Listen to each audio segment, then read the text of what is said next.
ببینین من فقط اومده بودم جواب بله رو بگیرم. فکر کرده بودم که وقتی دختران بیان جشن عروسی بزرگی میگیریم، اما اونا گفتن که عقدشون رو برگزار کنیم. شما که میدونین باید برای ویزای رومی درخواست بدیم دیگه. این کارام خیلی ممکنه طول بکشه. هزار جور مشکل پیش میاد. خاله به نظر من شما کاملا درست میگید. این که واقعا هیچ مشکلی نداره. حالا که همه رضایت دارن، پس من چطور میتونم مخالفت کنم؟ در ضمن رومی الان دیگه دختر شماست. هر وقت خواستین میتونیم ببرینش.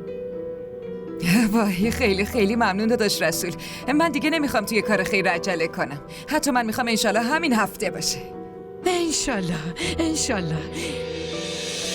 خیلی خیلی مبارک باشه. ممنونم ازتون. برای شما هم مبارک باشه. بله.